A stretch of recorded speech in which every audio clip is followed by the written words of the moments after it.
여러분 안녕하십니까? 내외방송 뉴스입니다. 한미일 정상회담이 다음 달 18일 미국 대통령 별장인 캠프 데이비드에서 여는 방안을 조율 중이라고 일본 요미우리 신문이 오늘 보도했습니다. 한미일 정상이 3국 회담만을 위해 만나는 것은 이번이 처음이며 바이든 대통령이 취임 이후 캠프 데이비드의 외국 정상을 초대하는 것도 최초입니다. 러시아가 흑해 곡물협정 계약 파기 하루 만에 우크라이나의 흑해 연안 항구들을 공격했습니다.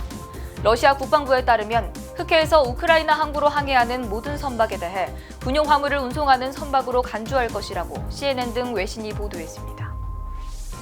윤석열 대통령이 어제 권영준, 서경환 대법관 후보자에 대한 임명 동의안을 최종 제거했습니다.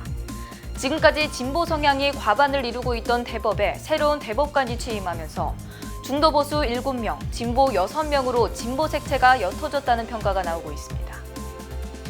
넷플릭스가 미국에서 광고가 붙지 않는 요금제 중 가장 저렴한 기본 요금제를 없앴습니다.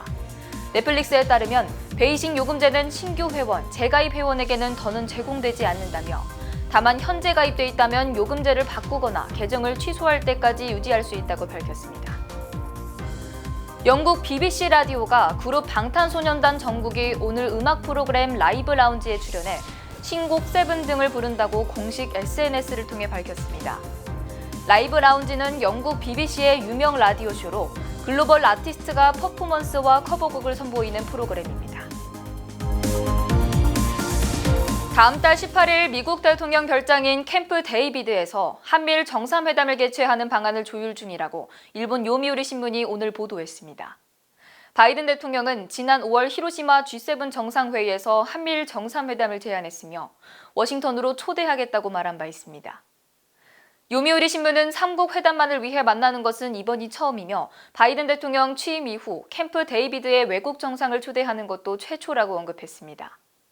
매체는 일본과 미국 정부 관계자들을 인용해 이번 정상회담에서 북한의 핵 미사일 도발에 대한 3국 협력 방안을 확인할 것이라고 전했습니다.